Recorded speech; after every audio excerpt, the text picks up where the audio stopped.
I would like to call the meeting to order at 7 o'clock on February 13th, 2013. Any adjustments to the agenda? We will be having an executive session to discuss personnel. I don't know if it falls under, I just want to talk a little bit about getting this article in the Citizen. So whatever topic you want to put that under. How about prep for the annual meeting? Okay, thank you. Oh, I didn't see that. There you go. 6.5. Thanks. And I just have a note to remind us that this board needs to reconfigure before the annual meeting. And that I'll make sure that we Might be talk the about hour that. before the annual Yeah, meeting. it could be. But, That's what we did last year. yep. Right? Audience communication? Hi, any audience communication? Andy is one of our staff members. I'll introduce you to her in a minute. No, it's fine. Excellent. Thanks. Presentations, and we're going to hear from the music program. A reminder that this is an attempt to keep the board informed about all the programs that take place in the school. This isn't because the music program's in trouble or anything like that. It's because we're being educated. There you go. So I'd like to introduce Cindy Fay and Danielle Sertz. Cindy does instrumental and general music, and Danielle does choral and general music. Andy Tagliamonte is one of our art teachers at HCS, and she came to see her peers present so she could get ready to present to you next month. So she wanted to see a dry run. So Well, let's hope we do it right then. you know, it might be nice. I'll just allow the board and staff to introduce themselves to you so you'll know who they are. Colleen McKinnon. Excuse me. I'm Keith Roberts. Hi, Keith. Paul Anderson in my last board meeting. Oh. There'll be a new board member next week. Ouch. Okay. This is not me. I'm Kathy Byer. Hi, Kathy. You're not Jeff, I know that. Better looking than you. I'm telling. Lisa Falcone. Nice to see you guys. Cindy Ada, the Human Social Office. There you go. Welcome There around. you go. I'm Jessica in the board reporter. Hi, Todd. All right. Well, I made copies. I didn't really want to waste paper, but I figured if you guys want to take notes, here is our presentation. And also, I got a copy. I know this was sent to you earlier. I know I gave it to Bob to send along. And this is the scope and sequence. Well, there you go. If you want to take one and pass the rest. For the whole Chittenden South music department. So we all worked together a few years ago. It was in 2005. And we made a scope and sequence on what we wanted every kid in K-8 to learn as they went to CVU. So that's kind of an important document that I copied and enlarged it for those of us that can't see anymore. Okay, so let's get started. Got some great pictures from some of our kids this past week. I love the one of Emma on the Barry sax there. Loving it. Okay, if I can, there we go. So as Bob had said, we're just introducing ourselves. I'm Cindy Fay. I'm the full-time teacher. I do all the instrumental this year. Before I'd shared a little, but this year I'm strictly instrumental, and I'm doing the older kids for the general music. So I have a 4th grade, two second grades, all the 5th and all the 6th graders for general music. And I'm Danielle Sertz, and I'm the new music teacher over at Hinesburg.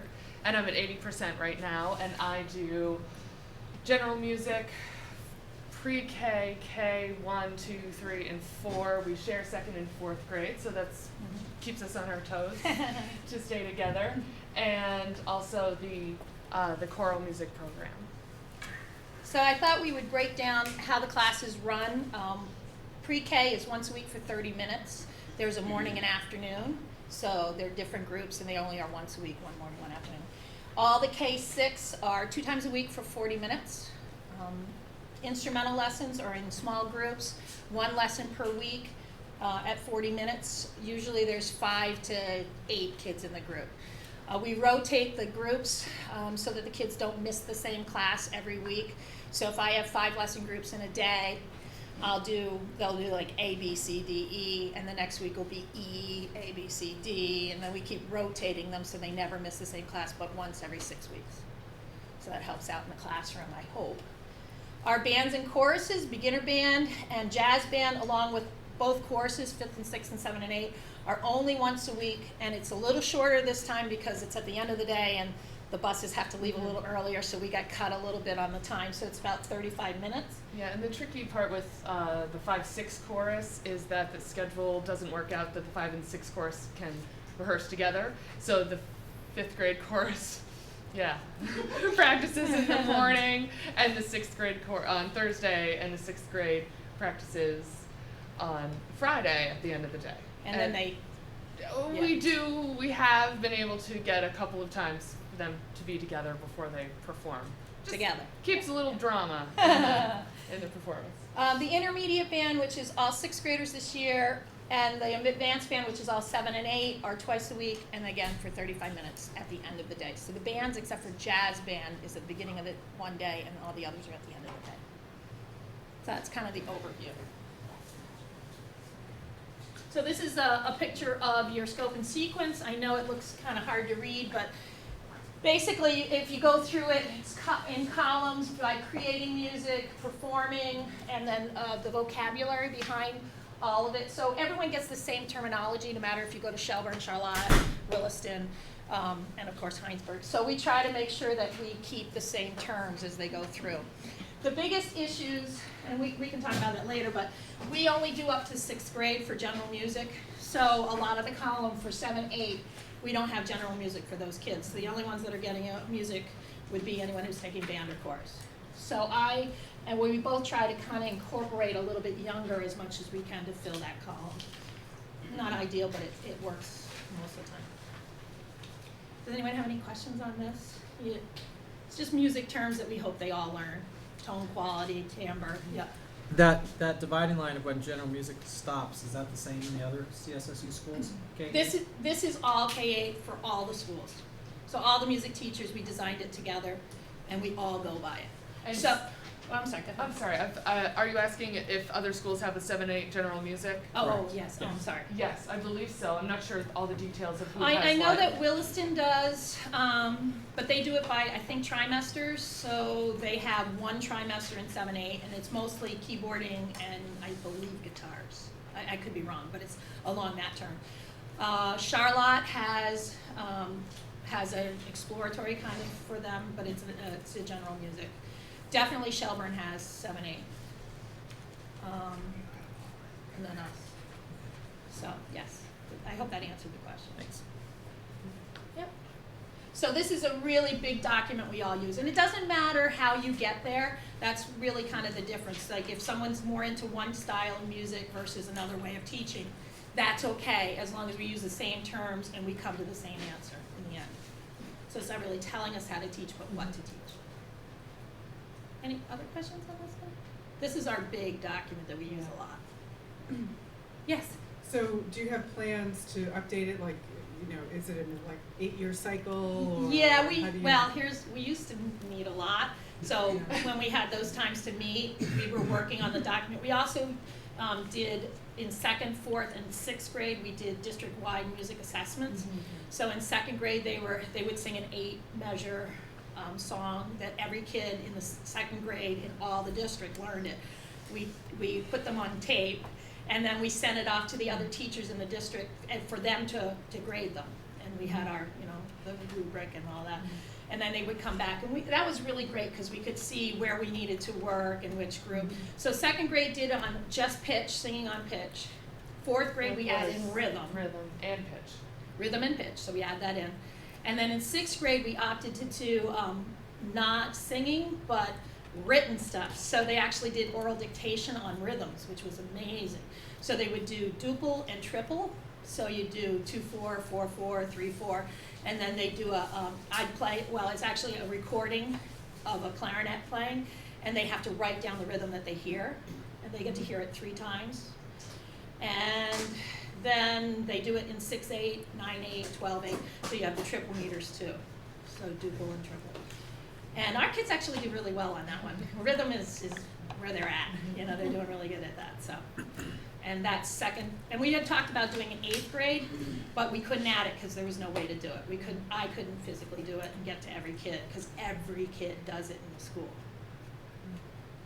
So, which is kind of neat, I think. All right, excellent. You want to add anything to that? Or? Nope. All right.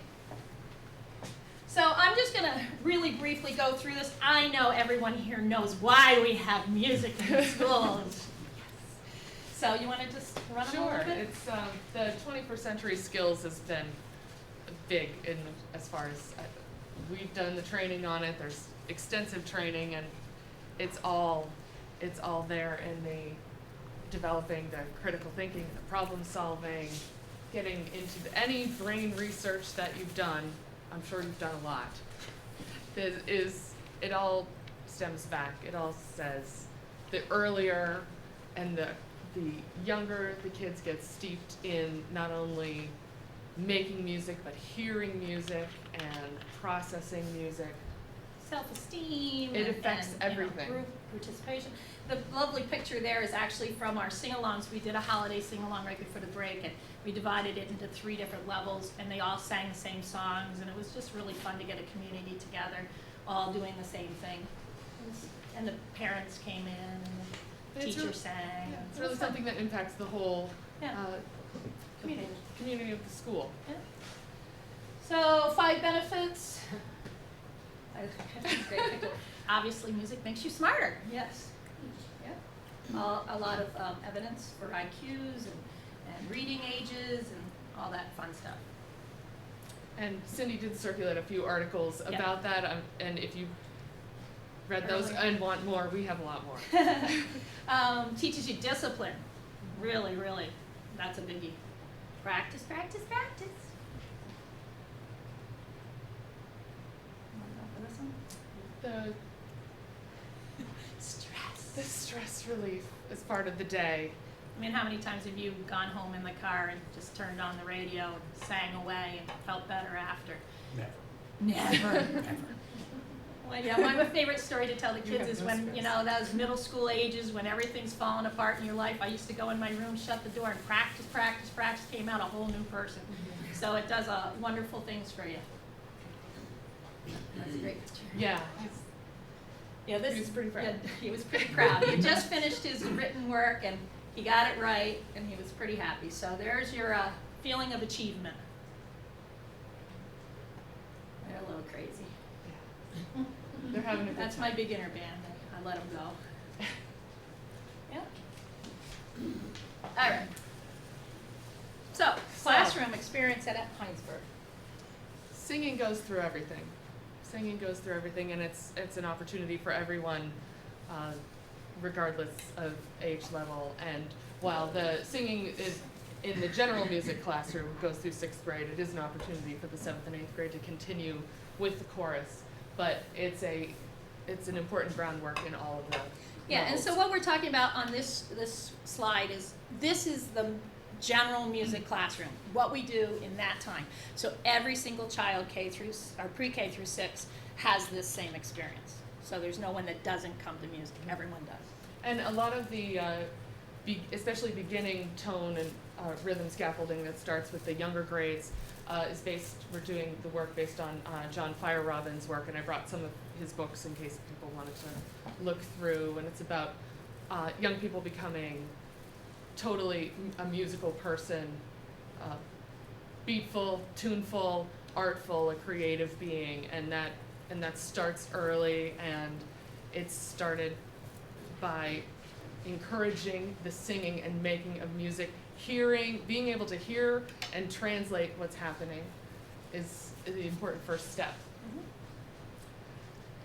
Included in the Fire Robin, there's a lot of movement. We also do Chimes of Dunkirk, which is a Vermont-based folk dancing. So you have dances from the United States, but also from France, England, and we teach them line dancing and all that stuff, and it's kind of fun. So I do a lot of movement in my class. I'm a dancer in addition, so that.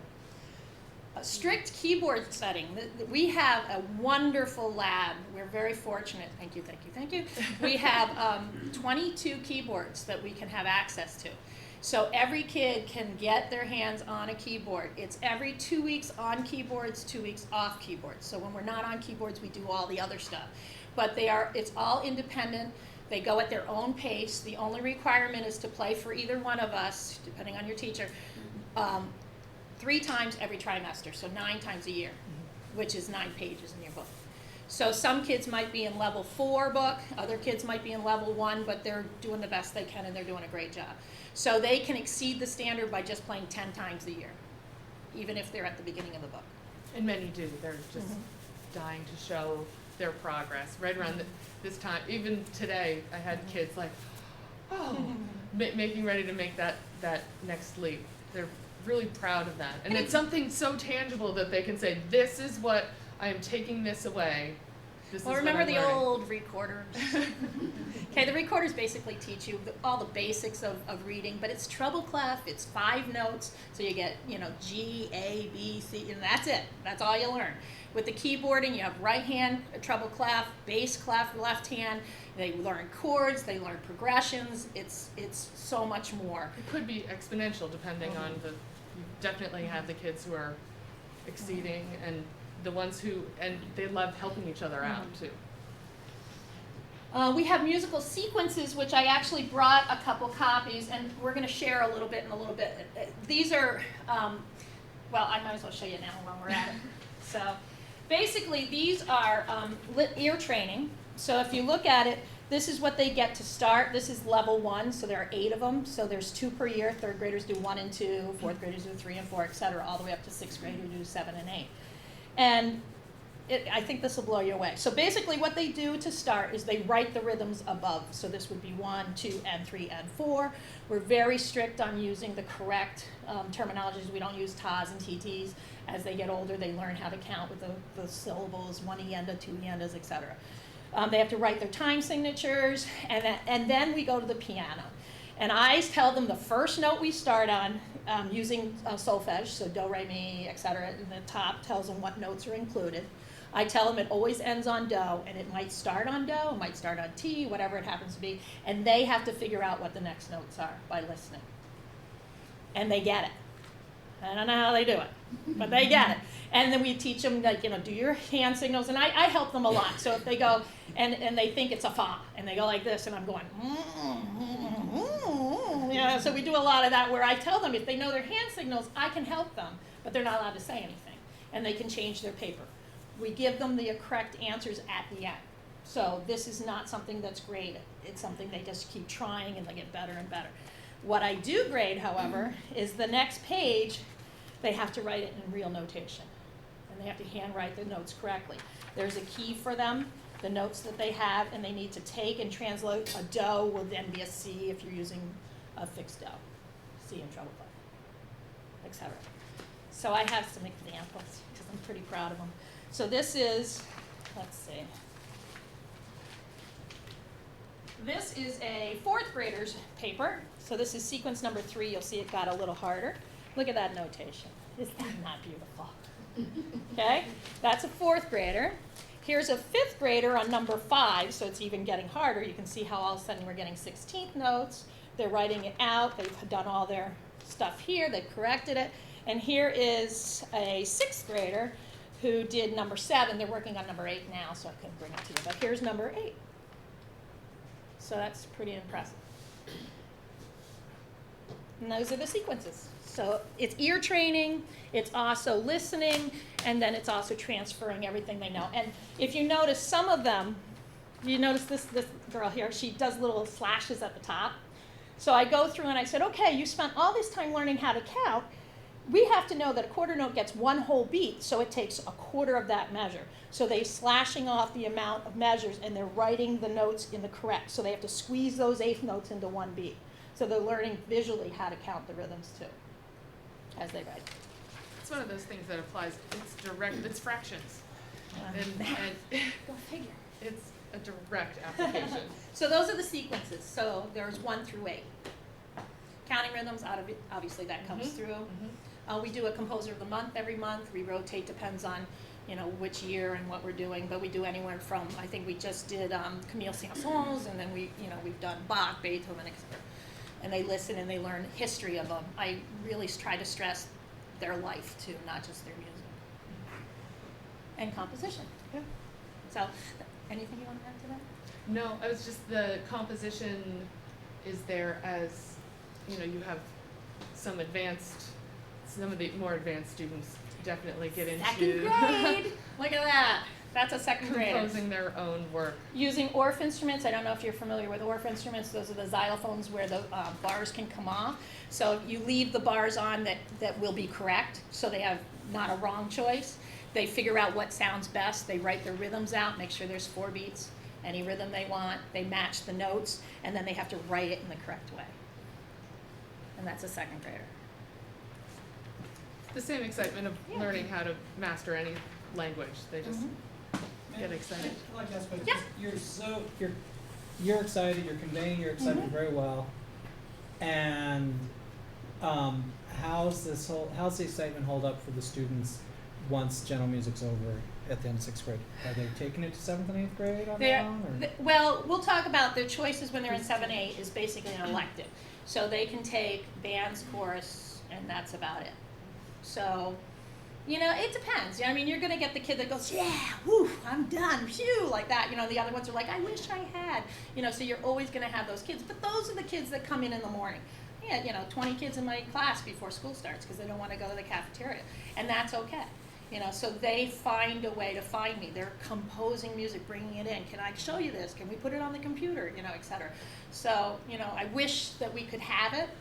I don't know where we're going to find the time, but I wish we could have it so that those kids would get the outlet that they really would love. Sound about right? I mean, our every lunch period, there are tons of kids in our room, and I never ever say go away. I want them to come and feel comfortable. Both of us. It's like, crazy, It's a little but that's okay. Crazy's good. Does that answer your question? Yes, sure. Okay, great. All right. So can I just Sure. clarify that they're on their own, not attached to a class? Exactly. Because they want to be there and play the music. So before the doors open upstairs, they're supposed to go to the cafeteria. Yeah. So they're like, can we come in? Is it okay? I was like, come on in, it's okay. Their recess time, mostly the middle school kids, they have their rec time. And a lot of times they'll come down. I have a group of 4 boys that come in and they're the rock band. And they practice every day. And I'm like, go to lunch, go, we don't want to eat, go, bring it back if you have to. But, they're just so energetic. They're motivated, and you got to give them that outlet, or else, Every Tuesday I have the 7, there's just not enough time with the 7/8 chorus at the end of the day.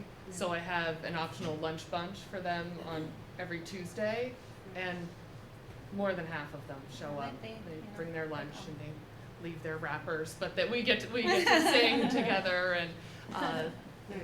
no, they love it. They can't get enough. It's great. which is good. So we talked about the sequences already. I brought a copy of our books. We actually have books. These are Music Connection by Silver Burdette. We've had them since I got there. They're still wonderful, traditional song. I don't know about you, but I use this more for topics, like we just did dinosaurs. So I found songs that were about dinosaur. So it's more finding the social things, that they're working on. If they're doing early American, whatever, I find Integrating it it into the other classroom activities, or mostly social study themes. We try to follow through and find what we need out of the books. So that's and if that. I want them to And sing then- something along with the recording and be able to sight read it, there's so much. It's a really extensive And collection. they have great CDs too. So all of them have CDs going on. They can karaoke if they want, whatever. So this is the series we have, and we have all the way pre-K or K through 6th grade. I have 7th grade CDs, but we don't have the books for 7 and 8. But we have up to 6th grade books. But there's plenty. I mean, some of them pages we haven't even seen yet. So there's a lot to do in these. So that's the series we use.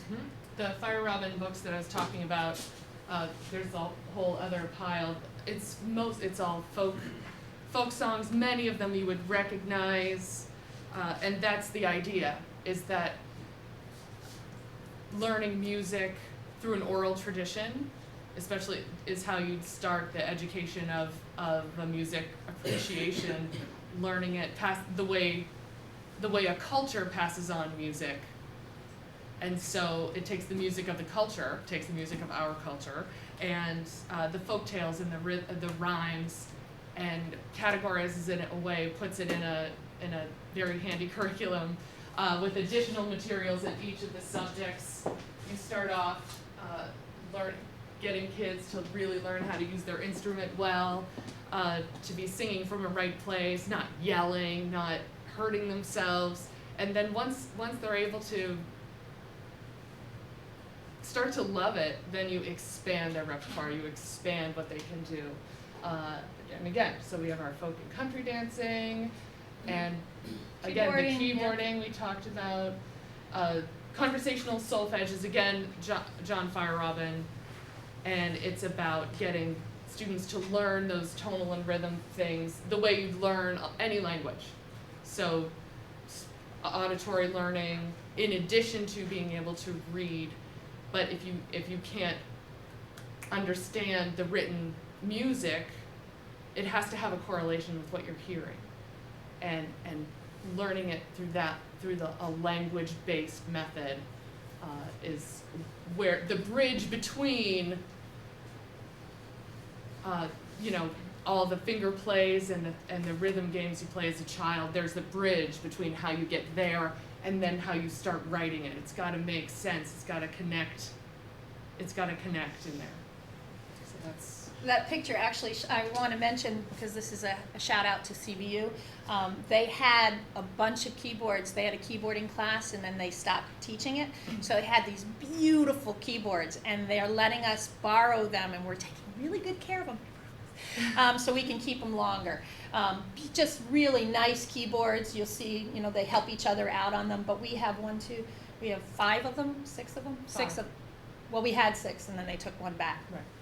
But we have these beautiful keyboards. So the kids that really are learning and they're advanced, they have pedals, they have all 88 keys, so they're not stuck on a little 49 key keyboard. So that's very nice of them. Music Inside Out. This is a new thing I found like 2 years ago, and I am loving it. So this is a new series from Philadelphia Orchestra. It comes with a DVD, but the DVD isn't really, it's like 2 minutes, and then you talk about stuff. And it talks about sound and what makes music, what makes noise versus music. There are all these different units. And there's a lot of writing, so my writing teachers will just love me. So I brought a couple packets to kind of show you guys. First, you introduce yourself as a musician. So the questions are like in the space below, jot your ideas of musical introduction. Then they turn around and say, how do you describe yourself? What about your neighbors? What are they? How are they musical? What do you think? And then the kids give an answer. They have a timeline of what they think they're going to be doing with music from the time they were born to the time they died. So this is one packet, the very first packet. The second packet is kind of, and you can see he really went to town on this. We listened to Beethoven's Dvorak's Ninth Symphony, and then they were writing descriptions of what story they thought it was. So as they're listening, what do you think it is? And most of them were like, oh, it sounds like a love story or whatever, and they went from there. Then they map out their own story, and then they actually acted out in groups, different songs with a little theme. As they get older, this one we just did with the 6th graders, and this is noise versus music. So what's the difference? That's an interesting thought. So we came to the conclusion that music is any sounds that are organized and planned. That's the biggest difference. So I had them perform and videotape them as they, in groups, used untraditional instruments. They were not allowed to use any instrument in my room. So they were using drawers going in and out. They were using the pencil sharpener, and they had an organized thought. So they actually had to organize it and then critique themselves in groups. So you see how they organized what they did, and then they critiqued the other groups as we watched the video. So they were making a piece of music out of what would traditionally be noise. So that's my new thing. You're making noise. And they're all like, oh yeah, that's because it's not planned. Yeah. So it's been a wonderful new thing, a lot of writing, a lot of critiquing, a lot of reflection. It's been a wonderful new series, love it. Orff instruments, we talked about that already. Composition, I showed you the second grade composition. What does it say down here? Music appreciation, that would be a lot of listening.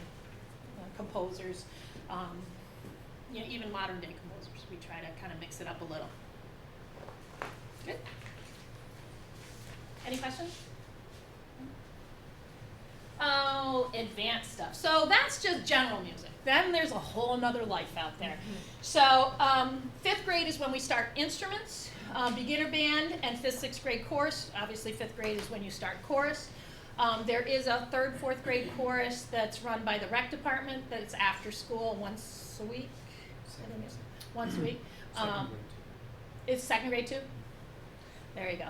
And that's done outside of the school, but we start our classes in 5th grade for all our extra stuff. They're both once a week. Instrumental lessons, I told you, start in 5th grade, go all the way through 8th grade, and that's one group lesson per week. Once you get to 6th grade, you're still in 5th, 6th grade chorus, because that's the combined chorus, meeting at different times, but producing the same concert. Yeah. Intermediate band is all 6th graders this year. They meet twice a week for 35 minutes, and then they continue the lesson once a week. That's included in that. 7th and 8th grade, the only access they have to music at that point is being an advanced band. We can add in jazz band, a little more complicated. That's once a week. And then the 7, 8 course, along with their lesson per week. Are the instruments that are offered only wind instruments? We do not do strings. I was a violinist for a long time, so we just, we have enough with what I would love to. There's no orchestra up here, so there's no feeding up to it. So, there are a few kids that actually take violin outside of school. I've tried in the past to have them included in band, but the biggest problem is that they're usually bored because the band music isn't quite as sophisticated as what they're used to doing. So I encourage them to do the youth orchestra. There's a wonderful thing going on in Burlington. What's the schedule for the 7th and 8th graders who go to chorus and band? What are the other 7th and 8th graders doing? You want me to answer that, Or you know, sorry. Yeah. So I can't keep track of this. well, it's a tough one. The schedule was one of our things we were going to kind of put out there. It changes every year, so it depends on what year. This year, there's an algebra help session at the same time as advanced band, which is really not ideal because a lot of the kids that are in band are in algebra. It's not one of the regular algebra times, but it's the extra help time, so they feel a little stressed there, as you can imagine. Then there's a Friday finale against band, which is where they have a little fun up in the middle school while they're all coming to band, which is another issue too. So most of the time it's extra help, I believe. They do their extra, I don't know, Bob, do you? It's probably opposite in intervention time. Yeah, intervention. Each day, the middle school has an intervention block. So we're trying to do these large music groups when we're not having core academic classes, and it's that age-old quandary about not enough minutes in the day to fit everything in that you'd love to be able to do for kids. And the kids that are in band and chorus are advanced kids that do a lot, so it's hard to fit those kids in without stepping on something else. It is a big challenge. And it's a challenge not unique to this Yeah, school. it's Having every worked school. in a couple different schools, there's always that pull. Your music kids are going to be a lot of your high flyers, so they're the ones who are going to be trying to get that extra foreign language or the extra higher level math. And I remember at last school it was the same conflict. Scheduling with high flyers Bill? is tricky. When is the continuing instrument lesson, one per week? It rotates. Yeah, so what I do is I set aside, I take my schedule and whatever general music classes I teach that day. So let's say I teach 4 general music classes. I have 8 to 9 periods a day that I teach. So I take those extra times, like 5 extra periods, and I make those lesson groups. And then I take A, B, C, D, E, and so one might be beginner clarinets, might be intermediate clarinets, etc. And then I rotate every week the spot they're in. So if one time they're at 8:20, the next week they're in 9 o'clock, the next week they're at, whatever time I have. So they never miss the same class except for every 6 weeks. So if a kid is an advanced clarinet player, he's pulled out of class? regular Yes, class to but go- it rotates, yes. It rotates so that, it depends. If I only have 4 lesson groups, it's every 5 weeks they miss the same class. So they might miss French one week, they might miss, I don't know, I don't know what's out there, but whatever they're missing, they miss that class every 5 weeks, or how many rotations there are. So if their social studies class is having something particularly challenging and the kid's pulled out, misses that. I'm pretty flexible, let's put it that way. If a kid comes to me, or a teacher comes to me, it's mostly the kids will come to me and say, we're working on our science fair project today, I really need to be there, what other time can I come? And we make arrangements to make it work for them. So I'll slide them in another time or another day to make it work. So we're pretty flexible when it comes to, if they're taking, a lot of times I'll hear, I got a math test, I can't come. Okay, go do your math test, that's all right. If you finish on time, come see me. So I try really hard to accommodate so that they don't feel that pressure. Because we don't want them to feel pressure that they have to. I appreciate the fact that you're rotating and all this, and I'm just curious as to any feedback upon, does the math teacher feel any hardship around this, or This has been a challenge forever. I mean, I remember my son when he was in, yeah. Back when Matt was a student, though, we used to have a set time and a set day. Yeah. So he would always miss the same class on that day, and it would never change. Yeah, it's rotation that And you're the doing. rotation has really Helps. it's relieved a lot of that pressure. I mean, it's We not need ideal, longer but school days. it's working. Yeah, And for the most part, I don't make them come unless they can. Yeah. I get it, yeah, I yeah. get it. But Cindy, can I yeah. ask a question before you move on? So, I just want to preface this with, I just love, I'm a big fan, and I've had three kids who have taken advantage of the music program, and 2 very successfully and 1 not so successfully. But we won't go into all those details. But in the recent years, I've noticed a real shift in gender. And I'm just curious if that continues, where it seems the 6th, 7th, and 8th chorus in bands are primarily female. Does that continue to be the No, case I this year? will tell you that the 8th grade class, yes, that's absolutely true. I think we had in 8th grade, well, no, there's only 8 or 9 or something like that. There's only very few. It's kind of a drop off there in this 8th grade class. And I think 6 of them are boys. In the 8th grade class. Yeah. But how And about then the in band, it's pretty 50-50. We got a lot of boys. Yeah. I can't speak for chorus, but Chorus is a different animal Yeah. altogether because Yeah. it's very revealing. Mhm. If your voice is changing, it makes it Mhm. awkward and uncomfortable sometimes. And I lost a couple singers this year that I think in a couple years might come back somewhere, I hope. But yeah, and I'm pretty encouraged with our 7th and our 6th and our 5th grade classes. I am too. We have huge numbers with those and percentages, and I'll show you the percentages. I think we have 64% of the 5th graders take instruments, and then it goes down to like 21% of the 8th graders. So it drops off. But I think we still have, I can look, it's like in the 30s or something for, I don't know, we'll look. But it's pretty good. The 7th grade is very The 7th grade. energetic. Really? So the boys in the 7th grade. Yeah, there's a lot. Because Mostly brass players, you know how it goes. at one you know? point, Yeah. I know my kid was Mhm. one of the last boys playing, Mm-hmm. and when he dropped, there was no. He's in what He's grade? 7th grade. Well, I could show you the.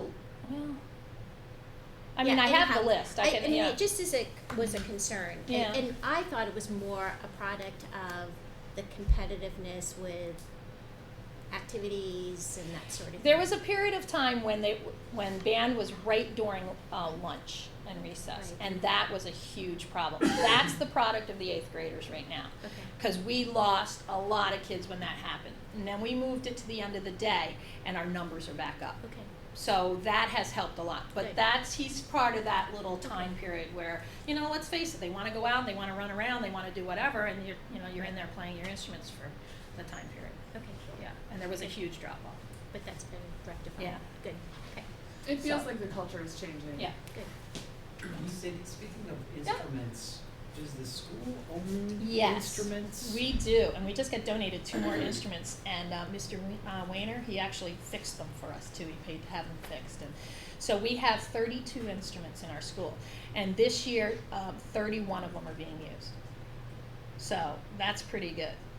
They're not in great shape, but they're at least an instrument that they can use. Is there a vendor around that you can rent them from? Yes, we run through Ellis Music, which is a Okay. big company. Okay. But the economy is, where it's at. And so when I first started teaching at Hinesburg, we had maybe 20 instruments, and they all sat in there. No one ever used them. And now all of a sudden I'm like giving them out like crazy, and just first come, first serve, and you get to keep them until you graduate. So they're all being used. Okay. Just curious, do you want any more? I would love to have I'll more. donate More, yeah, more the merrier. Oh, absolutely. And certain instruments obviously go quicker than others. We just got a saxophone, and that's already out the door. Someone was waiting to get one. We got a trombone. We got a tuba.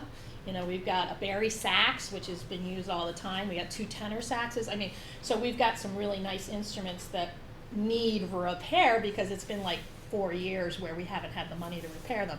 So they're starting to get a little worn out. That's on our wish list. It's we've lost that money we had to repair instruments and keep them up and going. So some of them are dying on us. I Yeah. want to be time manager. We keep asking Okay. questions, but we Okay. also want to move along. All right, so let's be quick through here.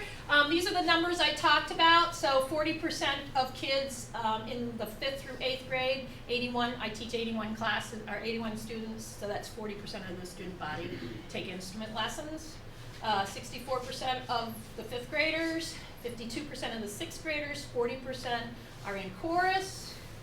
23% of the 7th and 8th graders are in dance band, and 21%, you see there's more 8th graders in the jazz band. I have a group of kids that play guitar, so they're not included in the regular band, so they do jazz band, and they're older kids. 32% of the 7-8 chorus. You have a guitar option? We do, yes. At 7th, 8th grade level? Yeah. And we have a couple drum sets, so, we have a jazz band, so we want to keep those going. We have a bass and an electric guitar. A lot of our kids go even further, believe it or not. We have District Music Festival, which just happened last week or weekend before. And this is a banner year. We had 10 kids that were accepted. For band, they have to actually audition in the district. So it's all of Chittenden County with extra judges that aren't them. They learn a piece, they learn their scales. They did a great They do job. sight reading, and we It's had very 10 proud. kids participating. This was a big year. And there's a chorus, a string orchestra, and the band. My dad conducted the band this year, by the way. It was pretty exciting. Youth orchestra, we had a horn player, French horn player who plays in the Vermont Youth Orchestra, so that's pretty amazing. You want to talk about Flynn? There's at the Flynn there's an extensive show choir program, and so we have 3 of our students participating in the teen show choir, and they're there every Saturday. They're up every Saturday to sing and dance. The honors choir is happening in May in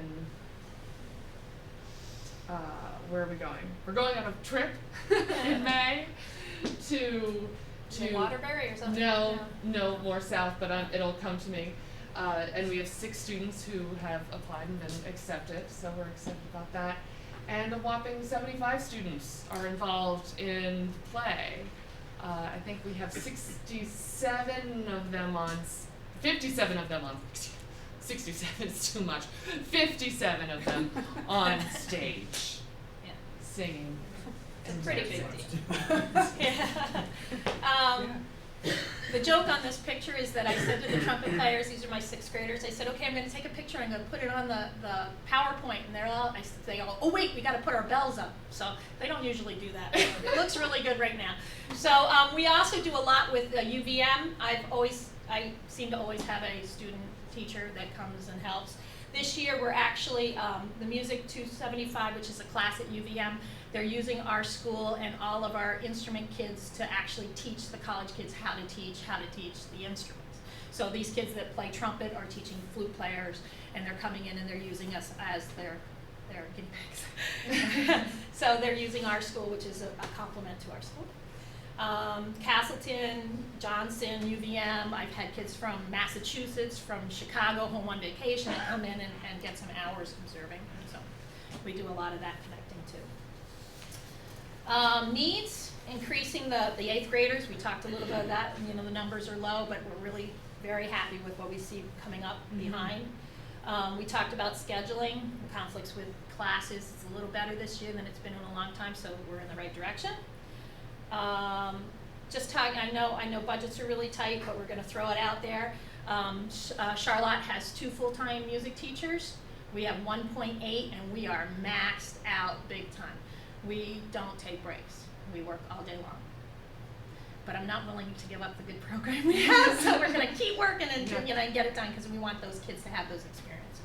So, it would be ideal if we could have another full-time rather than 80%. And I talked about the school instruments that you had mentioned, so, they're kind of on there, some of them are working really well, but they've been used a lot of years. And they're starting to need new pads and new this, new that. Any questions on that? I know I'm trying to rush here for you. Excellent. So these are just some sites that are on there if you want to look at brain studies and all that fun stuff about music. So we gave you a little something to look into, homework, and we'll leave with this quote. So music's been appreciated for quite a long time. Any questions? That's great, thank you. Thank you. All right. Awesome. Sorry we took so long. Well, that was 15 minutes. Yep. All right. Thank you. Your enthusiasm is Yeah. infectious. I love to Very see much the so. work they're doing, Thank you. Thank you. I just want to take this opportunity, 1, thank you, and 2, if anybody's observing, what worked, what doesn't, enthusiasm. I will say, as a board member, I don't know much about what happens in classrooms, so education around what's really going on in classrooms is so appreciated. And then the truth is, we've never got time management figured out when we ask for these presentations. So aim short and you'll go long anyhow. But I mean, that's one person's feedback. I'd like to introduce Mo Locker to you. Mo is our family consumer science teacher, so a good portion of our unified arts folks showed up this evening. Thank you for coming.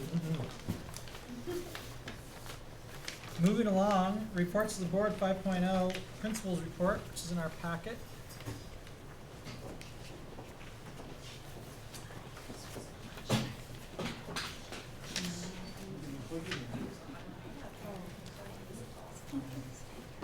Bob, you care to enhance or elaborate on anything?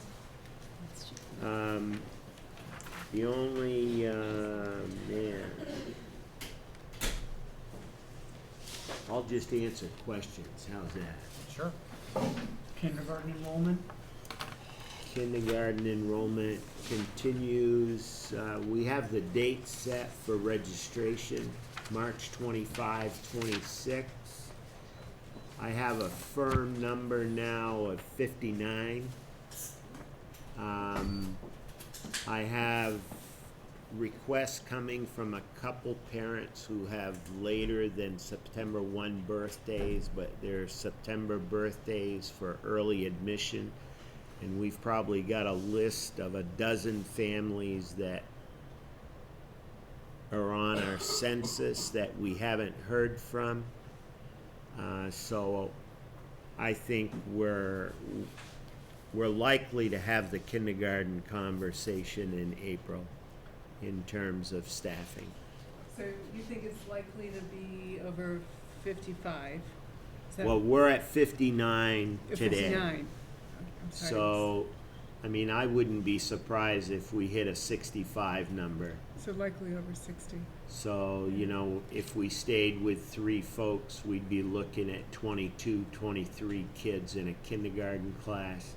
And the I reports haven't from the 3 of really them. done, at this point, an assessment of what the needs levels are within that grouping. Sometimes, you know, you come out of the box looking pretty good, and then other times Right. they're a little more challenging in terms of what they're bringing for needs. So it's a little early for me to have that conversation with you until we really do the assessments with the kids as part of registration. But I suspect we'll be having this conversation again. So did I hear you right though, that we have some of those folks or some of those children their birth date is later in September and they don't meet the September 1 cutoff, or?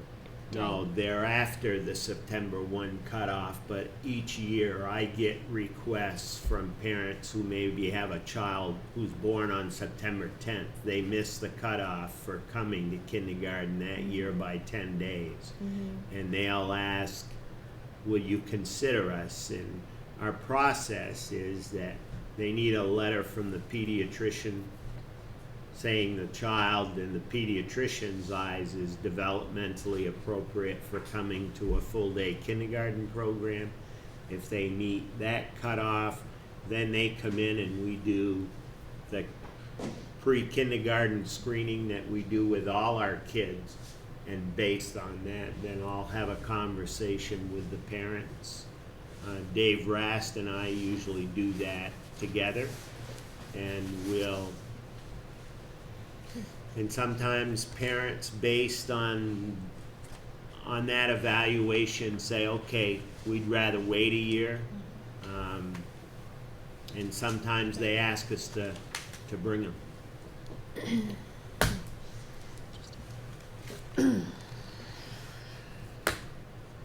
Other questions? Great, thank you, Bob. Moving along, second quarter FMR. Well, I have some good news compared to what I gave you, or we gave you in January.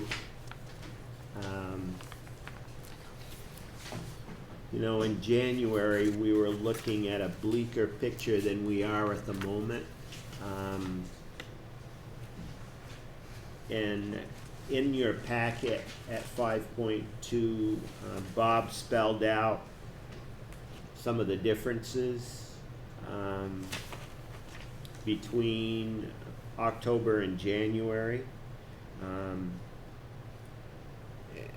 We're on a positive. I'm feeling good about it at this point.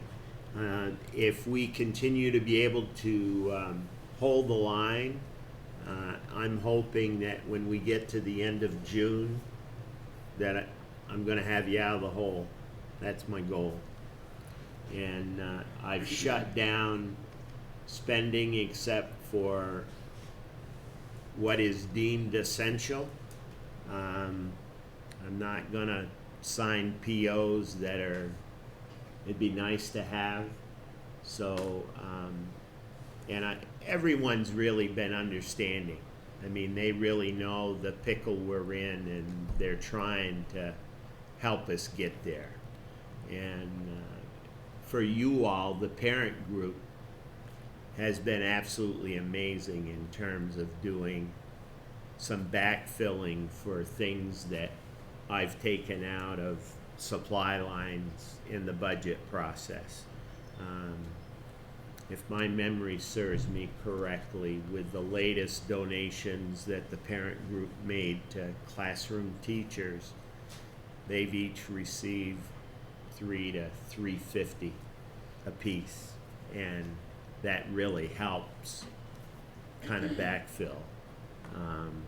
So I probably couldn't do as well as I'm doing in managing this budget this year if it wasn't for the support that the parent group is providing us financially. Questions on the financial management report? I just, I'm not sure I understood that. $350 for each teacher. For each classroom teacher. That's really impressive. That is impressive. And they also did a fall grant cycle, and I think they gave out an additional $2,000 in the fall. And depending how the fundraising goes, they have a pancake breakfast coming up in March. How that whole piece goes, they're hoping to do another $1,500 to $2,000 grant process for the spring. So It's a nice way to distribute the money. yeah, teachers write up individual grants or groups of teachers for those funds. I'm just curious, it said there's numerous changes in the list of children receiving services and magnitude of services in special ed. Are we having an unusual year? What? Yeah, we are having an unusual year. Well, you saw an increase in the special ed line as we did the service plan for next year, and I think that reflects what we're seeing for a change in the population. And so yeah,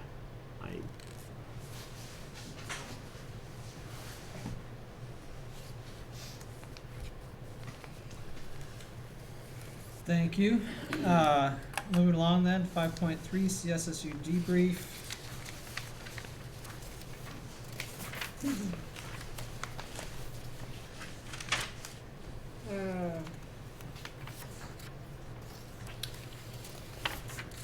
It's all good, We'll but be yeah. hitting all this stuff as we go through Right. ours. And just Keith or Kathy, were you able to see any of the Middlebury language program? I thought it was one person's takeaway. I thought it was it's interesting to see this joint venture between a private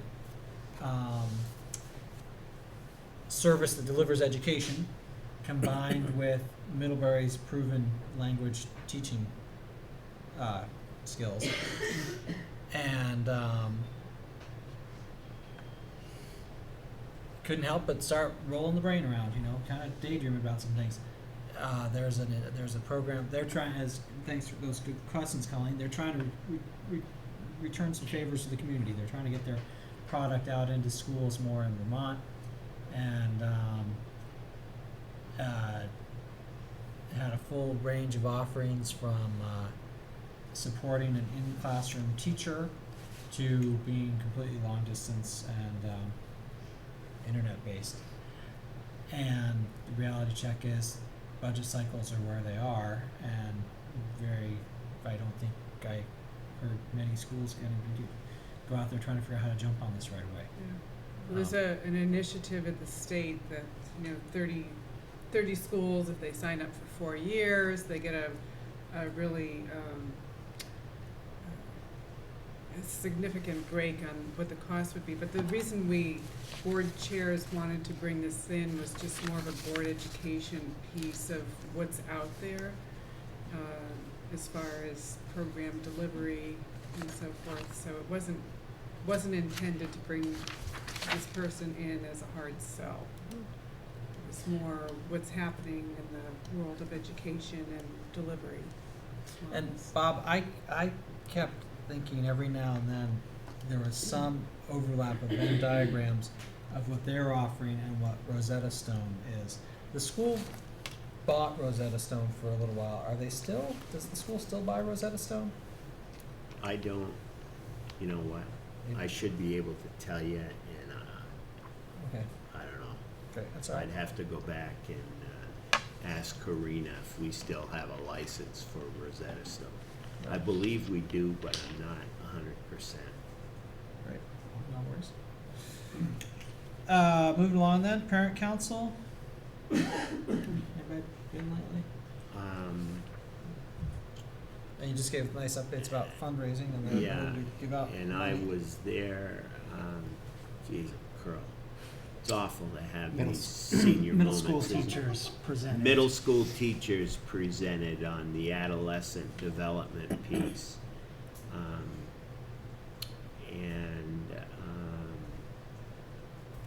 The other biggie was they're getting ready for this basket raffle and pancake breakfast that's going to occur in March. Their fundraising committee is meeting tonight at school. They did the reporting out by grade levels at that meeting.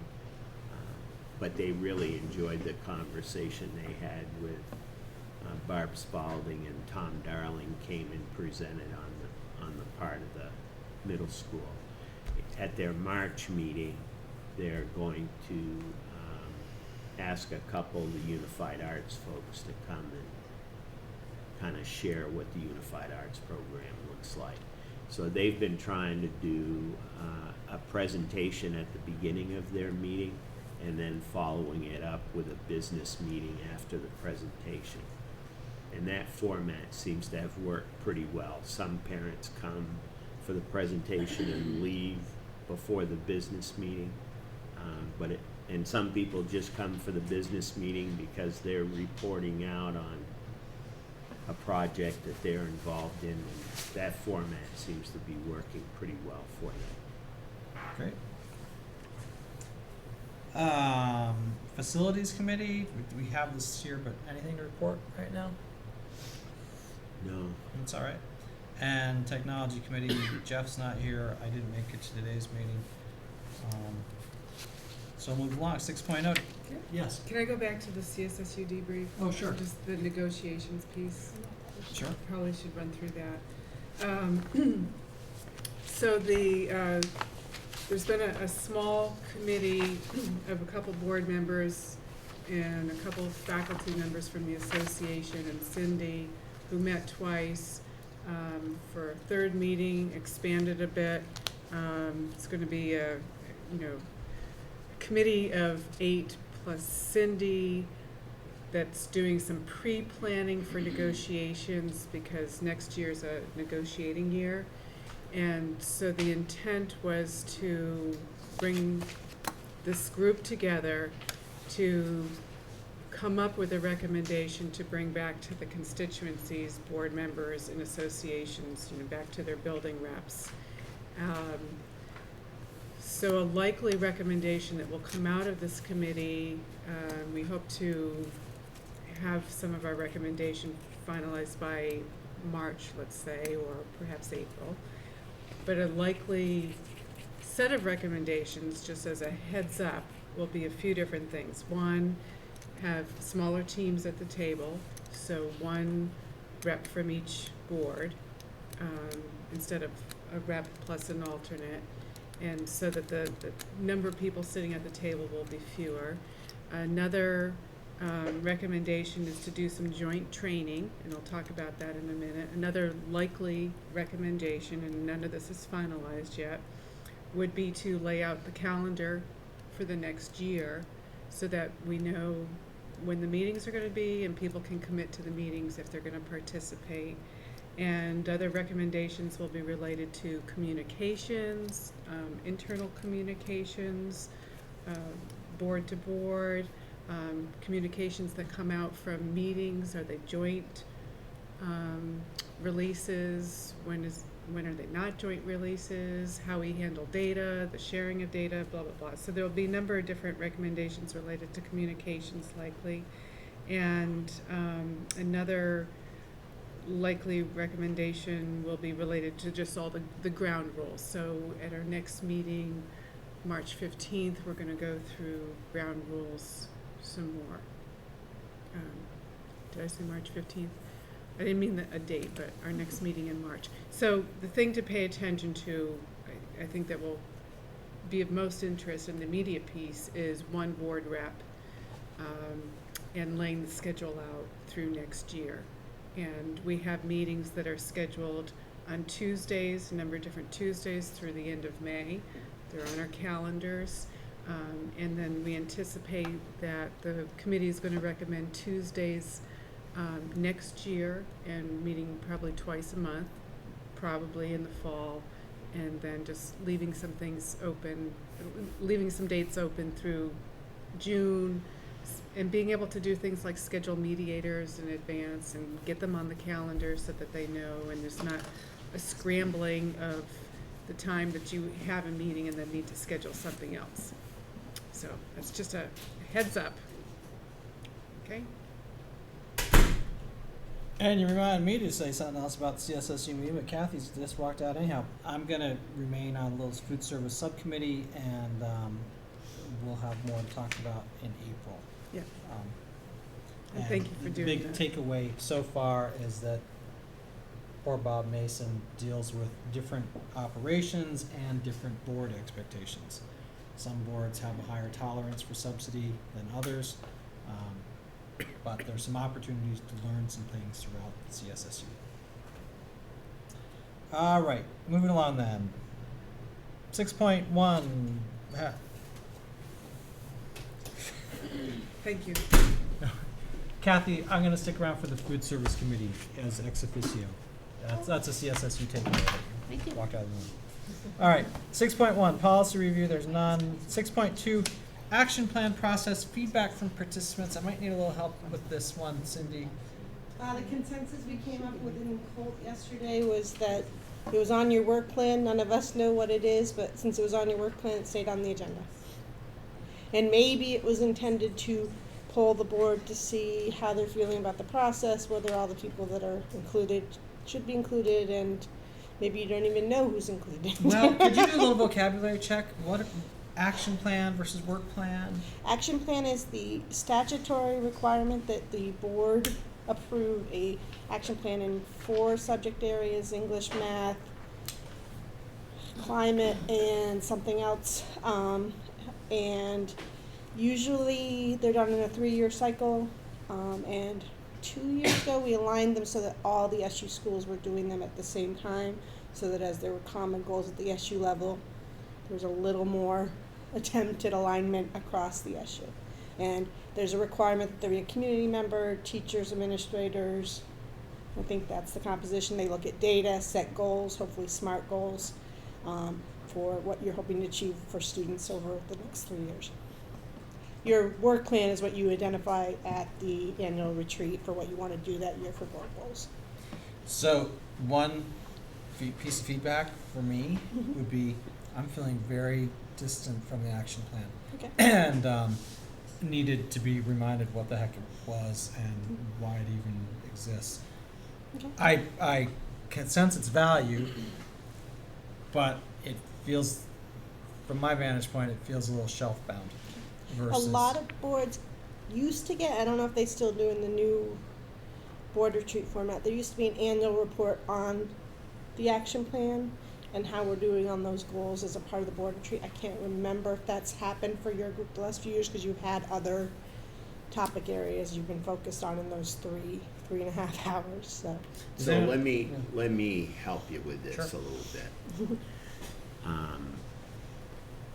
When Betsy and Nancy come and share data with you, that data is linked to the school-wide action plan. By statute, we have to have a school-wide action plan in literacy and math. We've added goals in social studies and science, just to make sure that no one within the school community really felt left out. And school climate has become another area which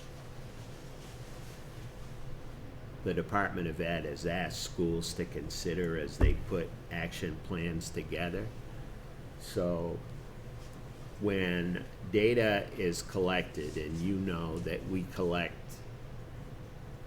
more cotton picking data today than I think sometimes we even have time to digest and look at. But those data points really drive the objectives within the action plan.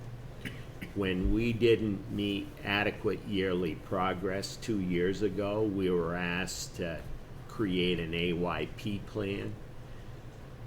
What we elected to do, just so we wouldn't have an AYP plan over here and an action plan over here, and individual educators have professional development goals.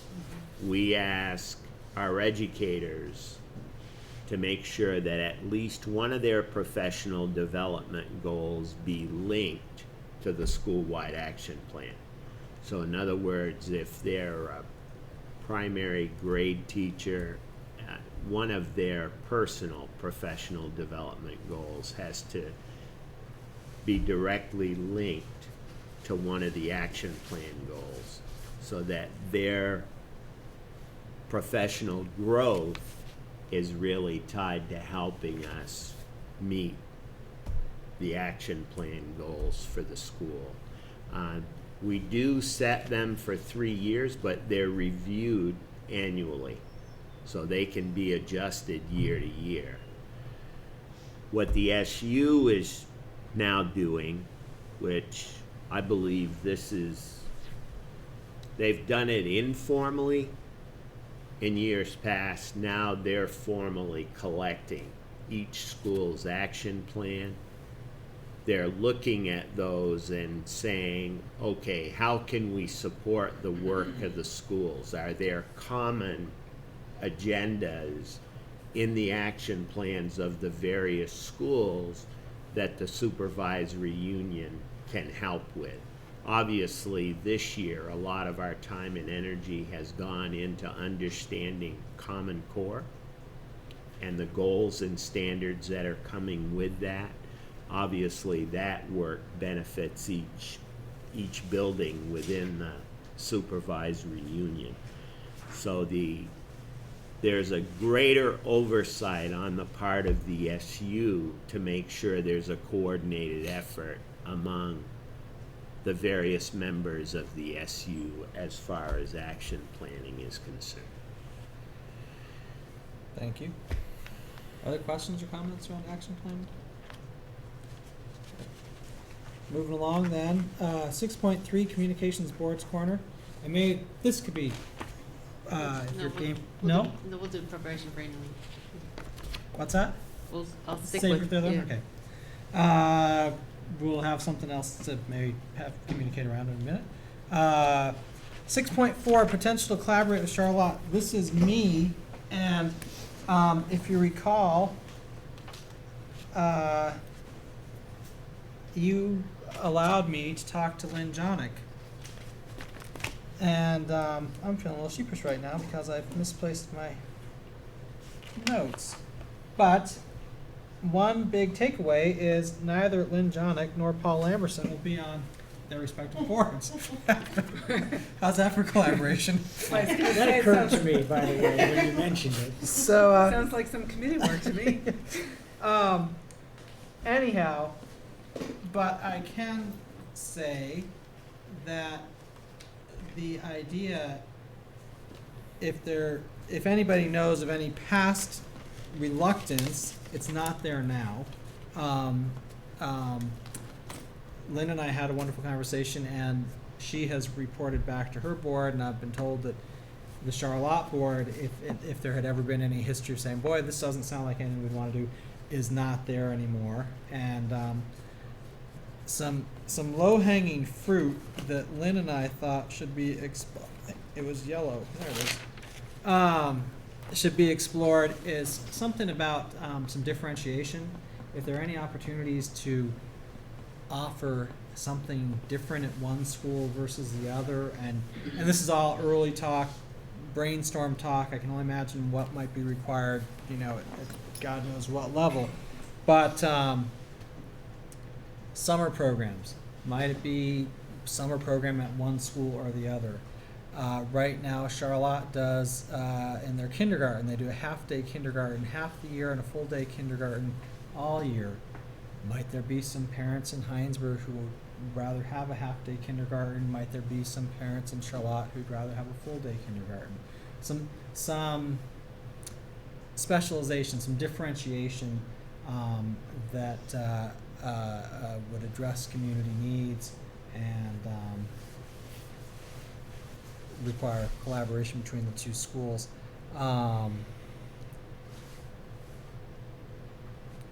Bigger conversation, would it ever be, K4 at one building and 5-8 at the other building? Middle school themes per school, sort of along the lines of the Integrated Arts and Sustainability Academies in Burlington. What if one was the science, tech, and math building or program, art and music program, the academy model, as I just referred to. Certainly, perhaps food service, which will be revisited in the little food service committee, but this notion that we've got 3 kitchens relatively close to each other between CVU, Charlotte, and Hinesburg, gosh, there's got to be a possibility of doing something differently there, especially if any of these equipment life cycles were start to present themselves. Doesn't sound like Charlotte's budget nor Hinesburg's budget has much wiggle room for replacing the next big key piece of kitchen equipment, and it feels like sort of silly to go out and spend a lot of money on the redundant piece of equipment, knowing that there are 2 more of that kettle or steamer or whatever so close by. And that honors the agenda item to check back in, because really the 2 people who sat down and talked aren't going to be here anymore. But if there's any, I can't overemphasize how much enthusiasm there is. People want to think differently and want to keep talking. Any questions? Comments or thoughts on how to carry it forward? Yeah, that's what I'm. Yeah. I think it's useful to think about some of the ideas that you presented that are not part of the standard day curriculum, such as summer programs or some of the co-curriculars or whatever. But yeah, that'll be a challenge to carry the process forward, and probably the principals are putting their heads together one on some of the this. things that we've really begun thinking about a lot are some of the challenges that we have around time and scheduling. Yeah. Williston is beginning to push the envelope a bit with extended day programs and flex schedules with staff. The way we currently do business, everybody shows up for work at the same time, leaves at the same time. If you took music personnel, for instance, as an example, and you said, okay, we're going to have one music person come in a little earlier than the other, but the one who comes in later is going to stay a little longer. You think about the music lesson piece. We are in a different time, and the expectations are a lot different. So when a child gets pulled out of a math class, even though it's once every 5 weeks, when you think of, and I've done a lot of thinking about this, when you think about the days that the teacher isn't there for one reason or another, or the child isn't there, and then you think about the time the child gets pulled out for some other reason, and yet at the end of the day, you're holding the teacher and the child accountable for a certain block of instruction and an achievement level. We've really got to begin to, and it's not going to be easy, because you're gonna come up against a bunch of roadblocks very quickly. But that thinking is happening. we're having those conversations because we know the solutions aren't going to come easily. Because if they had, we'd be doing them without having to think about it. Do you see any, I mean, do you see any benefit from us trying to continue this conversation with Charlotte about any possibilities for? Man, you know, just from a financial perspective, if you did nothing else but just look at the finance piece, our two larger schools in this district are in a different place than the two smaller ones. And there is an economy of scale. So just thinking about that, you know, not even thinking about the opportunities and you might have for programming, like if you're talking about some of the notions that Paul just shared with you, I think it's huge, the possibilities. Because as long as everyone is trying to replicate what everyone else has, I mean, you heard the music people today. You know, Charlotte has 2 full-time music people. Why can't we have 2 full-time music people?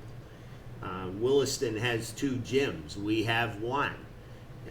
There are limitations to what you can do given the footprint of the facility you have and the size of the staff you have.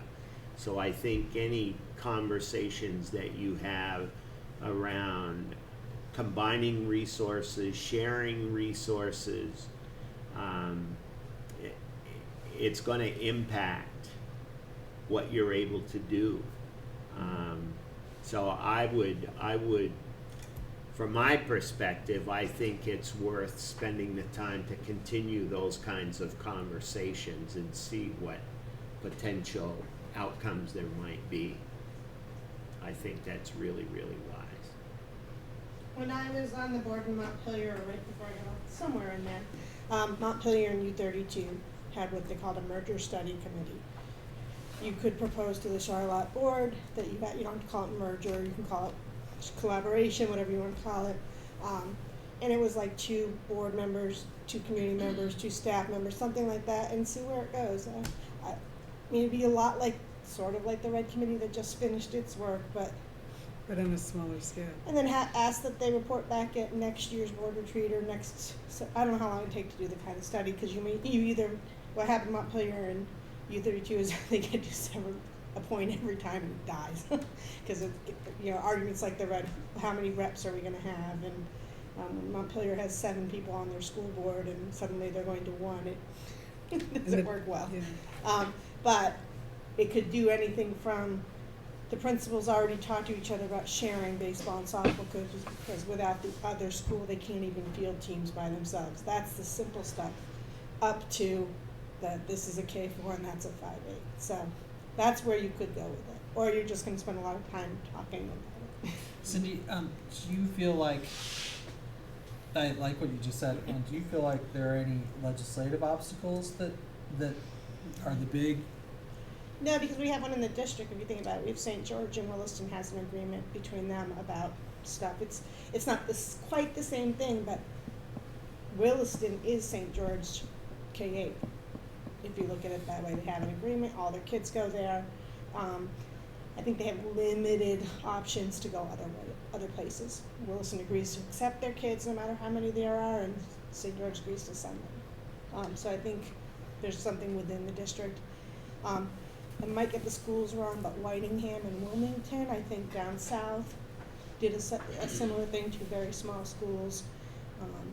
But, I mean, VPA would get involved at some level if we're sharing sports teams and theories, but because we're at middle level, we have more flexibility than if we're at the high school. So it just depends. I mean, sure, a merger of districts would require a vote if we got to that point, if you went to a single district. But partnership agreements, there's a little more. Yes, Lisa? So I really like that, and I think that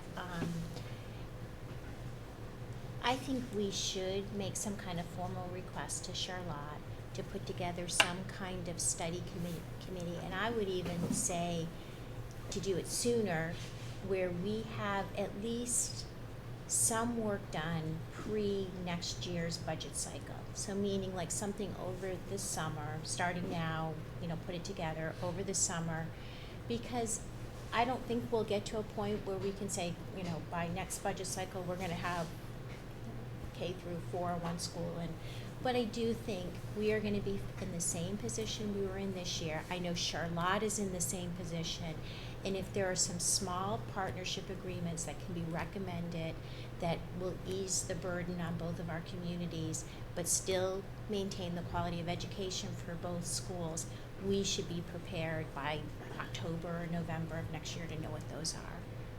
So I think we should do it, and I don't think we should, I think we should, of course we need Charlotte to agree, but we're gonna be in the same boat. We are gonna be in the same boat next year, and it's going to be more difficult come next November for us to say, okay, well, we should have done that, and we didn't. So that would be my, I'd like to see Cindy, do you us have let any, go. from your vantage point? Next steps. Yeah, You could go one of two routes. You could make a proposal to them that they consider it a board meeting, and we do it that way.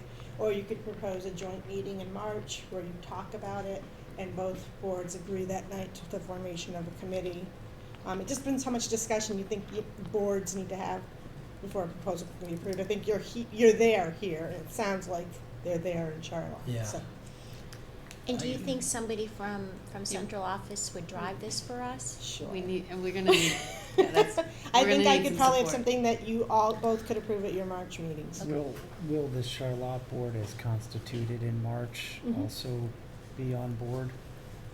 that was the impression I had. I mean, two of them are leaving, so anything's possible. But I can't imagine that the two newly elected people aren't going to be aware of the challenges. And I think the one thing that I would want to be cautious about is the request on administrators' time, both locally and at central office. So the scope of whatever is laid out, I think, needs to really be finite. And, some parameters around that, because we really are stretching our central office and administrators to the max. Well, I think that, the experience of the RED committee, this is obviously a much smaller scale than that, will help inform what we recommend. And I can ask Lane that maybe Bob, she and I sit down and propose the scope for you guys to consider your March meetings. But I agree that we almost have an obligation to have this conversation. And so for March agenda planning, Charlotte, this notion will be revisited for next steps. I think both boards will just be asked to either approve or not. And I don't necessarily see the need for 5 board members from each board No. coming together for a conversation. No. Just time commitment, I just see Right. that if there was a willingness to move forward, Each board will have to approve the formation of a board committee, and then you'll Yeah. select your reps, and then we'll Yeah. move from there. So that sounds like an action item in March. Yeah. I think we can pull that off in March. Awesome, thank you. Now I'll have to pull it off in March, since I spoke for Bob and Elaine. The scope. No, the just scope is really the committee critical. charge. Committee charge, yeah. Great. 6.5, preparation for annual meeting.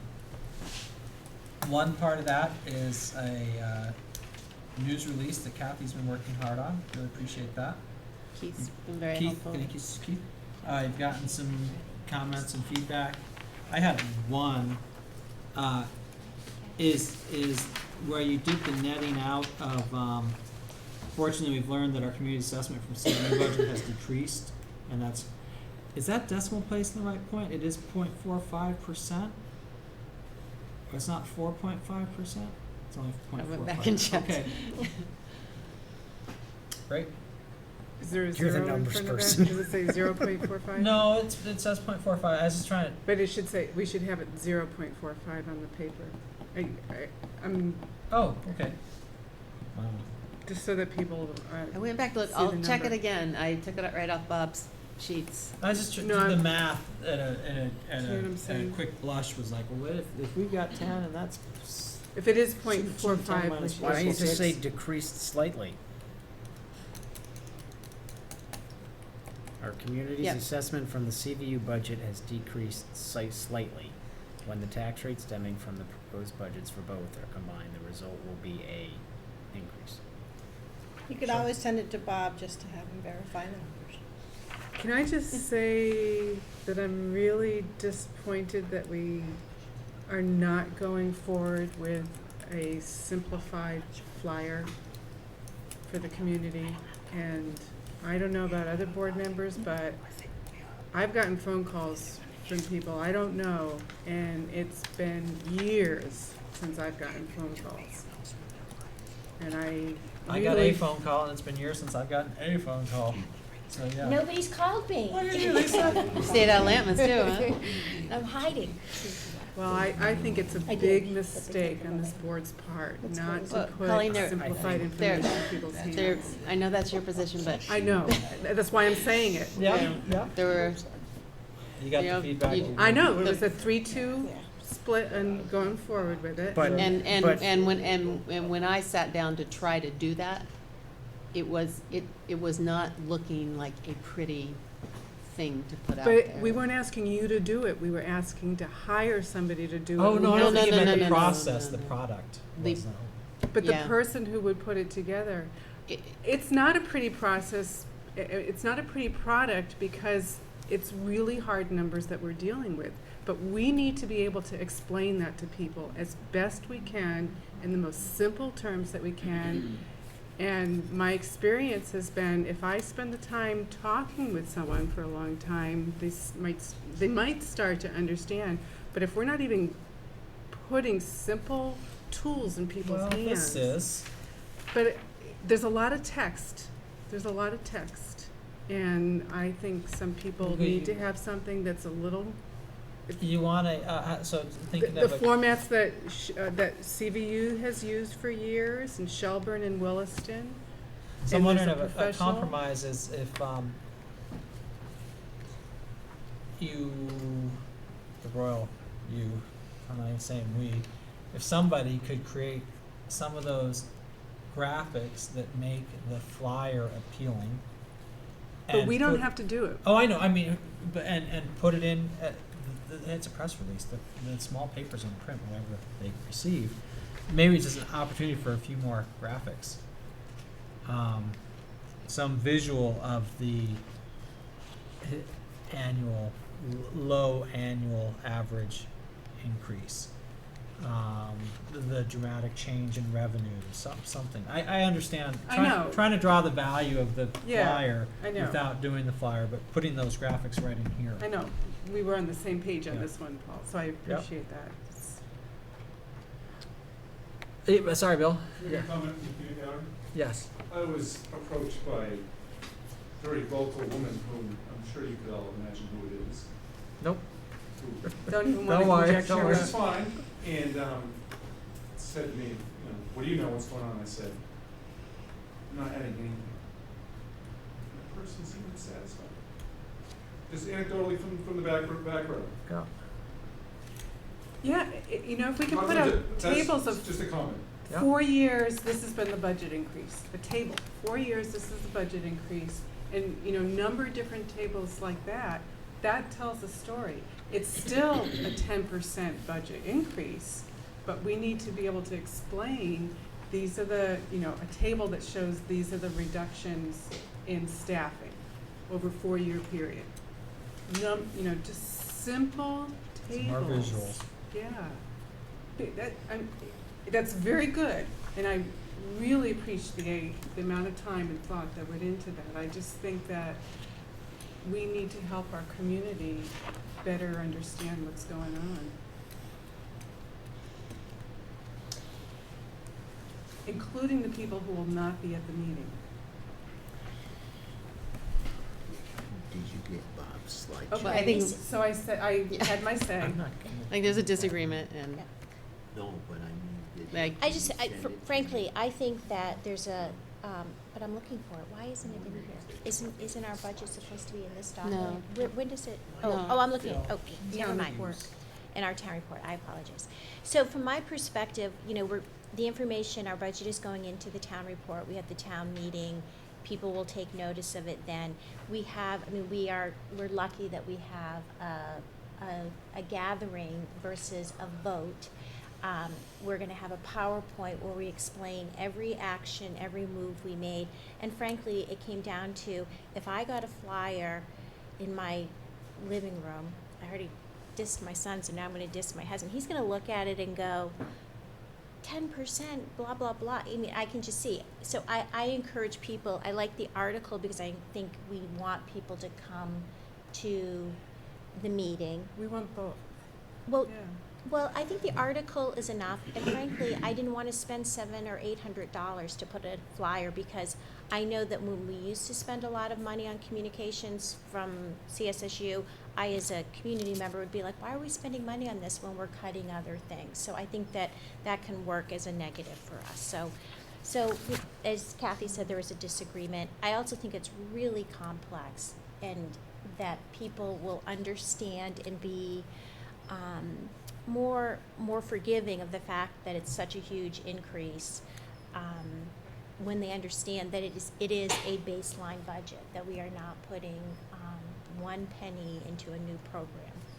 So, May I suggest any ability to try to craft the headline?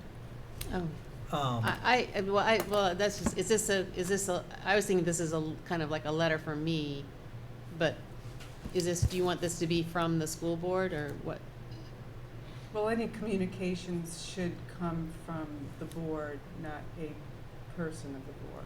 I mean, like, if you're writing, at this point, it's should be for, both. you're writing representing the board. I mean, people are not gonna disassociate you from the board. And I think any opportunity to propose a headline would be well served, because you might have a chance of not having the headline be budget goes up by 10%. School proposes to hold all services level, or something. So, There was an article in the Free Press. Did people see that? Yep. Okay. They did indeed. That's when my phone started Yep. ringing. Yep. I didn't see it. Last. And I don't Within the remember, but past the week? headline was something like what Paul suggested could be in the Right. Citizen. So I think you're right. We should try to manage that. But hoping that people don't see it is not managing it. Oh, no, I think we want- need to acknowledge that Right. it's there. Right, and pick the words And- we represent it with. Let us tell the story instead of others tell the story. Right. If you feel like you got some marching orders, and thank you for your willingness to march with these orders. no, Keith has been very helpful in Thank you. getting it in better shape. Sorry for Yeah, thank you for doing that. I mean, I know Sorry it's about a it. huge amount of time. We're a good team. I just wish it was a little, a second piece. Prep for the annual meeting. Do those of you who are going to be at the annual meeting need any more prep time? Any more prep conversation? Can I just say something? I know we're planning to put this in the Citizen, or whatever it's called. Right, the citizen? But I think we should attach it to the Viking. We get so many attachments to the Viking. It's electronic. I think we should also post it on our website, that, explanation from the board of, Sure. What we're missing are the 150 people who show up at the town meeting who do not go to the school meeting. That's what we're missing.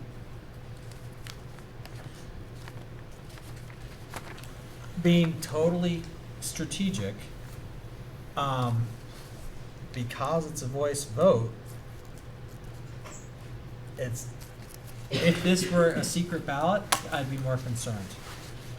Because it's a voice vote, you gotta, if you're really angry, you gotta show up and vote. And in And- fact, one caller talked to me and said, well, you know how it is. That means people have to come to vote. And then there's this whining about, well, it's an evening meeting. And I was like, it's citizen democracy, okay? You're either going to participate or you're not. So the fact that the school meeting tends to draw such smaller numbers, I think might be to our advantage in this situation. Is Bob Mason gone already? He's leaving No. Friday. Okay. I had some notes on the presentation that got circulated. I think the biggest one Kathy noted, which is when I opened it, the first thing was not what I was expecting Yeah. to see. That should have been, Yeah. you know, and I compared it to prior years' presentations, and it should have been around page 7. Yeah. So as long as that gets moved, I think I was okay. And Yeah, there was some they didn't send, they didn't send alignment out a revised one, issues. did No, they? there were some alignment issues, but I think Yeah. those were really my only Yeah. comments. Did I get those too? Well, thank you for letting me voice my strong Absolutely. opinion on Only to this keep one. Really comfortable to share. And Only to keep an eye, you get it. Cindy, you feel like you can shepherd that, or should Keith email Bob I directly? put a note From to Bob ask Mason? Bob, but if you want So to follow why up with him. would He's you- in tomorrow and then Because he's he out, thought but you he were the will ones be back working on it. before, the Monday before town meeting. Well, on your town meetings. And we have It was an a extra draft. week. To move, okay. And then just one more prep, when do you want to reconfigure? Right before the meeting, probably. I think that's what we did last year, because we moved the regular meetings to the second week, so it won't be till after. Sam's suggesting via text, 6:45 on March 11th. I don't know what day Put it that on your is, calendar, but- Bill? It's Monday. She said that's when you did it. We Great. convene right before the annual meeting. Yeah, but we're gonna have a change in our chair, which is potentially a different scenario than last year. So, So you want to do so the 6:30? election is the 5th, is that correct? Correct. That sounds right. And I'm assuming we only have one person running unopposed, correct? Okay. So, and then the issue of having to be sworn in. So And the Missy will earliest we be could there. do You have that to get is, sworn in if you're reelected? Yeah. yeah. Yes. Okay, yep. So Good I to don't, know. I'm I just, couldn't remember. I'm just bringing that up. Happened It's a once. different scenario than it was last year. There was no change. We knew who was gonna be speaking, blah, blah, blah, blah. And so does that make a difference? Should we be meeting the week of, although I say this, Well, we can't, We can, I mean, we could do it at 6:30 instead of 6:45, but I you, think we you can. just can't act as a board until everyone's sworn in, but Missy will be at the meeting, so she can do it there. Can't pass it. So what I'm Board saying is to- in preparation for the meeting. But you The can present, reconfiguration. you could help present. Well, it's not- like, you know, who, is that, are any of you up? No, it's just me and Bill? Right. Well, it's our responsibility to go see Missy between Tuesday evening and Monday evening. That's what we do every time. Right. She No, doesn't but need, what she I'm doesn't need to saying, come what to I'm the saying, meeting. Keith, is No, that in the she's there past, anyway. no, Yeah. last year we met right before Yep. but in past years, we've met the week before our annual meeting. Because we're gonna have changes in, a board chair. Committee assignments. No, the only reason we met before the meeting was because the regular school board Yeah. meetings were on the Yeah. first Wednesday. Yeah, Right. That's That's what why we happened. met before Yeah. the annual meeting. yeah. Okay. I think we can do it. I think you're fine. Because Keith's the good And, yeah, and you don't have to come up with all your assignments that night. You know, you just need to you just need your chair and vice chair and do your committee assignments at your next regular meeting. Yeah, Do we have a regular meeting on the Right, 13th? you'll still have a Yes, meeting we on do. March 13th. We do, so, okay. yeah. 2 nights later, right? God. and it's at 5? Yeah. No, we'll talk about that Okay. when you get to that portion. Right. Moving along. 7.1, the motion to schedule a retreat date of Friday, May 31st. So moved. Thank you, Colleen. Second, I'm sorry, what did you just say? the motion to Retreat date, retreat Friday. date, May 31st, Friday. Second. Second, Put it on your calendar. discussion. That's a bad day for me. Aren't you gonna quit that job? The landlord job? Oh, no, not the landlord job. That's like the worst day of the year for me. Although I'm not there yet, but Well, It's on the calendar. It's on the Okay. calendar. All right, Those in favor of the motion, say aye. Aye. Aye. all right. All right. Thanks. Sorry. The local boards will be meeting in the morning. We'll have lunch with everybody. So all the boards will be in one environment, you know, Right. split up into their individual groups. We'll have lunch together and then the CSSU board in the afternoon. Where's that? To be done. It's It's usually usually County at Hotel, Sheraton or something like that. Trader Duke's. And Upper Deck Pub. morning is probably, if you had to only make a half day, morning would be better than afternoon. Okay. All right, motion to approve the consent agenda as presented. So moved. Thank you, Colleen. Second? Second. Thank you, Kathy. Those in favor say aye. Aye. Aye. Moving along, confirm next meeting dates. I have one edit from Sandy, or two actually. Okay? The SU board meeting is actually not scheduled to start until 7:35 that night. That's the reversal because you all have to elect your CSSU board members before the CSSU board can meet. At what time, so will that So be? they're proposing 7:35 PM to 8:15 for the SU board meeting. It'll be a very short business meeting. For the locals, they're suggesting 6 PM to 7:30, depending ultimately on the agenda that gets put together. Do we have to meet that night if we've just had a meeting on the, You will have business that needs to be done. I don't have the draft agenda in front of me to tell you what that is, but unless you want to meet for an hour and a half before the annual meeting, I think that there'll be a need for you to meet. I think you want to meet. There's a, There are a no, few I don't things. want to meet. no, yeah, agenda planning. I'm clear on that. On Monday. And I looked at it briefly this afternoon, but I can't remember what was on it. You can have a charge. There'll be policy discussion, I know that. Charge to talk with Negotiations. Charlotte. You're gonna have the new, yeah. So I don't know if you have a presentation that night or not, I can't remember. So, No, Yeah. no. I'm no totally. common topic. No, Is no, it- I meant So your, the Oh, 13th, The 13th, what's happening? What time? they Okay. reverse, so our meeting for our local board is before the CSSU board. So we'll meet at 6 o'clock? that's the proposal, 6. 6 o'clock. And if you think an hour and a half is too long, when we do the agenda, if we think that's too long, we'll bump it to 6:30. Did you catch that, Bill? 6 o'clock here. Yeah. Yes. And be fed. You're not getting fed that night. You won't get fed by at 6 o'clock. For the history. Usually there's bag, Oh, right, that's true. usually there's Stack- bag bags. sandwiches. Right. I'll have Sandy confirm. Great. Any director's comments? I'd just like to say thank you very much for your service on the board. Thank you. It's been very It pales in comparison to your tenure, Colleen. It's a journey. You need to, don't We'll forget say to, something on the 11th. Oh, fair enough. Thank you. Motion to go into executive session for personnel. And do we need Elaine? I'm sending her text Okay. now.